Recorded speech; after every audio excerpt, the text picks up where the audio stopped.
అది జరిగిన తర్వాత సరే చేద్దామని చెప్పి నిర్ణయించారు. ఎట్లా చేయాలి, వే ఫార్వర్డ్ ఏంటి? ఒకటి, ఫిజికల్గా సర్వే చేయడానికి ఉంటే అడ్డంకులు ఏంటి? రెండోది, లీగల్ హర్డిల్స్. మనకు ఎవిడెన్స్ యాక్ట్ ఉంది, ట్రాన్స్ఫర్ ఆఫ్ ప్రాపర్టీ యాక్ట్ ఉంది, అట్లానే రిజిస్ట్రేషన్ స్టాంప్స్ యాక్ట్ ఉంది, ల్యాండ్ ఎక్విజిషన్ యాక్ట్లు ఉన్నాయి, మనకి స్టేట్ లెవెల్లో ఆర్ఓఆర్ యాక్ట్ ఉంది, సివిల్ కోర్ట్ ప్రొసీజర్స్ యాక్ట్, ఇట్లా చాలా ఉన్నాయి.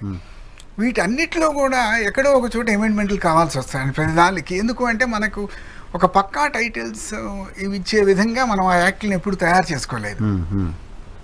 సో దానికోసం రకరకాల కమిటీలు వేసినప్పుడు ఫస్ట్ ఒక మోడల్ యాక్ట్ తయారు చేశారు, ఇది 2008లో.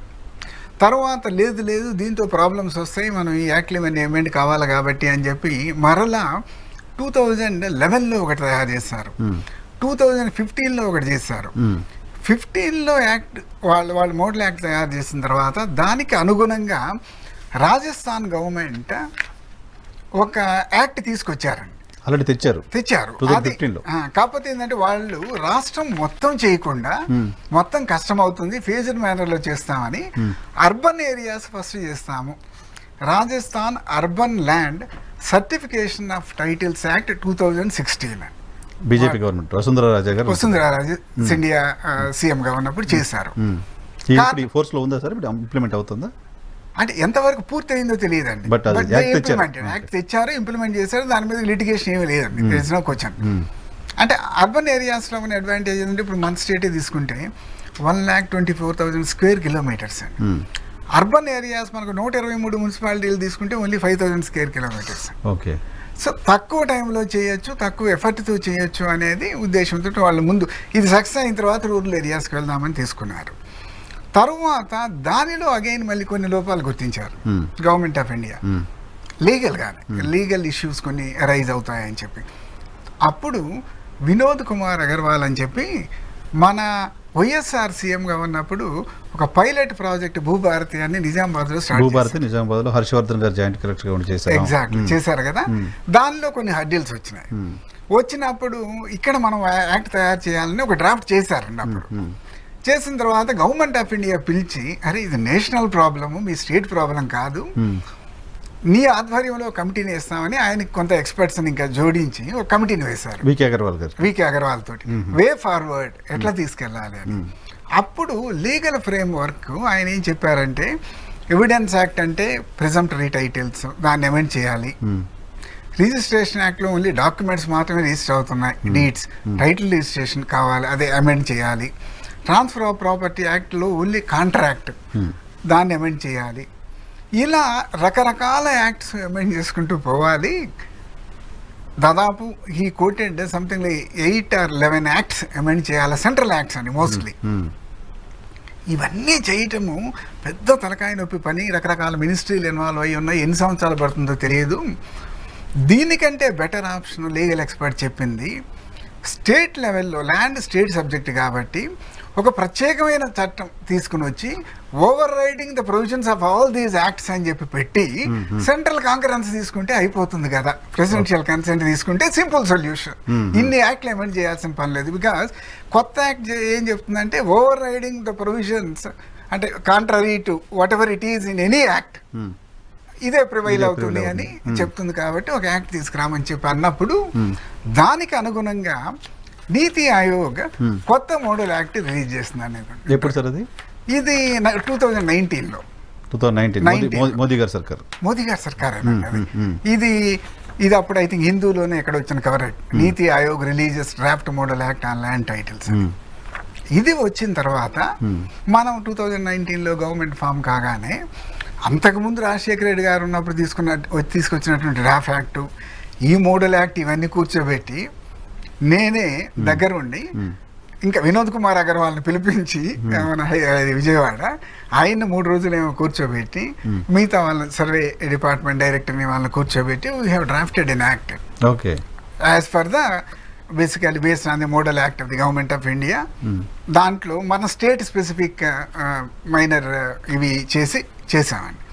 చేసిన తర్వాత అది అసెంబ్లీ పాస్ చేసింది. అప్పుడు అసెంబ్లీలో ఇప్పుడు అపోజిషన్ లీడర్ గారు ఉన్నారు, వీళ్ళందరూ ఉన్నారు. మాట్లాడారు దాని మీద ఫస్ట్ అసెంబ్లీలో అండి. ఏం మాట్లాడారు నాకు గుర్తులేదు, కానీ అందరూ ఉన్నారు. ఏదో వాళ్ళ ప్రయత్నం వాళ్ళు చేశారు. కొంతమంది ఎమ్మెల్యేలు మాట్లాడారు, నా షూర్ అనమాట. తెలుగుదేశం నుంచి కూడా ఎవరో ఒక ఎమ్మెల్యే మాత్రం అయితే కేశవ ఎవరు అనుకుంటాను, కేశవ ఎమ్మెల్యేగా ఉన్నారన్నప్పుడు పయావులు కేశవ ఎవరు వీ వెల్కమ్ దిస్ అని చెప్పి చక్కగా మాట్లాడారు. యాక్ట్ పాస్ అయిందండి. పాస్ అయ్యి గవర్నమెంట్ ఆఫ్ ఇండియాకి పంపించిన తర్వాత వాళ్ళు కాంప్రహెన్సివ్గా urban areas, rural areas, village, గ్రామ కండమ్స్ అన్నీ కలిపి చేసిన యాక్ట్ మనది ఒకటేనండి. వేరే స్టేట్ ఏం చేయలేదు, అప్పటి వరకు ఏం చేయలేదండి. మహారాష్ట్ర చేసింది ఒక మోడల్ యాక్ట్, దాంట్లో కొన్ని లోపాలు ఉండి దే హ్యావ్ నాట్ అప్రూవ్డ్.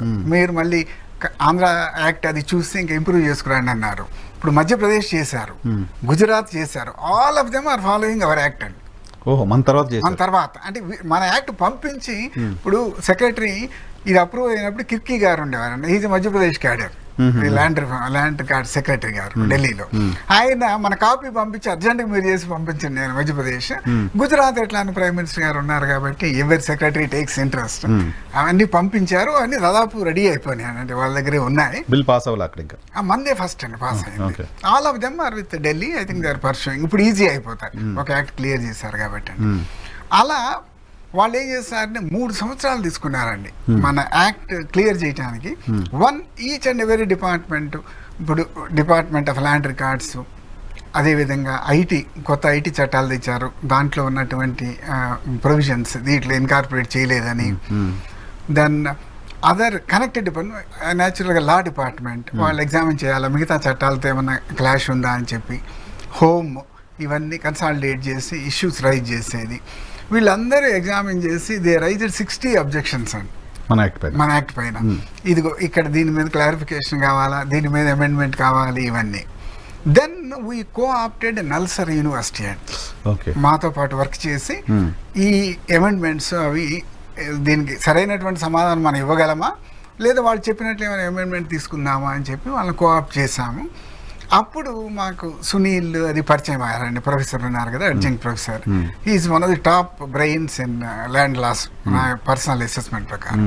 వీళ్ళందరిని ఇన్వాల్వ్ చేసుకుని గవర్నమెంట్ ఆఫ్ ఇండియా కావాల్సిన విధంగా చేంజెస్, మోడిఫికేషన్లు చేసి 2023లో మళ్ళీ అసెంబ్లీకి వెళ్ళి మళ్ళీ రివైజ్డ్ బిల్ ప్రపోజ్ చేయించుకుని అప్పుడు ఎమ్మెల్యేలు వీళ్ళందరూ ఉన్నారు. తర్వాత మళ్ళీ గవర్నర్ గారి దగ్గరికి వెళ్ళి అప్రూవల్ తీసుకుని ఢిల్లీ పంపించామండి. ఆ తర్వాత with in 6 months presidential consent వచ్చేసింది, చేశారండి. అది అవసరం ఏంటి అని అంటే యాక్ట్ అవసరం అండి. టైటిల్స్ది మనకున్నటువంటి రికార్డ్స్ అన్నీ కూడా దే ఆర్ ఆల్, మన సుప్రీంకోర్టు అది పాయింట్అవుట్ చేసినట్లు, they are all presumptive in nature.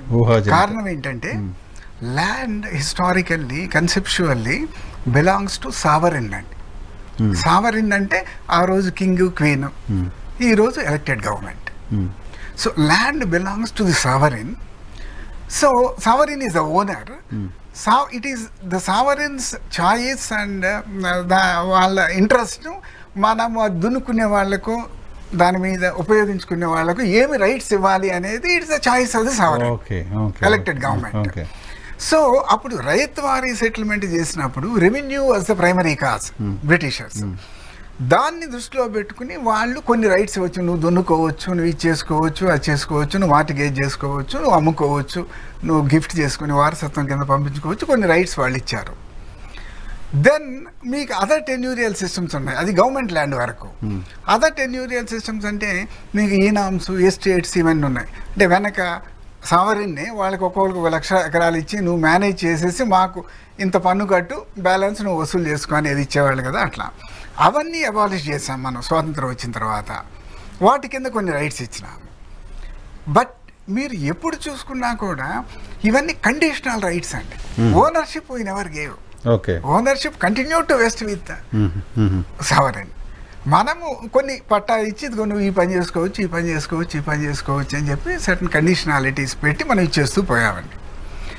దాంతో ఏంటంటే మీకు ఓనర్షిప్ సర్టిఫికేట్, ఓనర్షిప్ రైట్స్ ఫుల్గా ఇవ్వలేదు కాబట్టి ఈ రికార్డ్స్ అన్నీ కూడా ఆ రైట్స్ కోసమే మెయింటైన్ చేస్తూ పోయారండి. దానికోసమే లేటెస్ట్ ఇప్పుడు మన ఇంప్లిమెంటేషన్లో ఉంది ఆంధ్రాలో record of rights act, ROR అంటాం. So it's only record of what of rights. Right అంతే. It's not ownership. రైట్లు కాదు. సో ఇప్పుడు ఈ చట్టంతో ఓనర్షిప్ వస్తుంది వాళ్ళకి. Exactly. First time in the country మనము అంటే as for the decision of the government of India we are moving to conferring titles and registering titles. అంటే మనకి టైటిల్ చట్టం వచ్చిన తర్వాత ఇప్పుడు మనము రీసర్వే చేస్తాము. ముందు రీసర్వే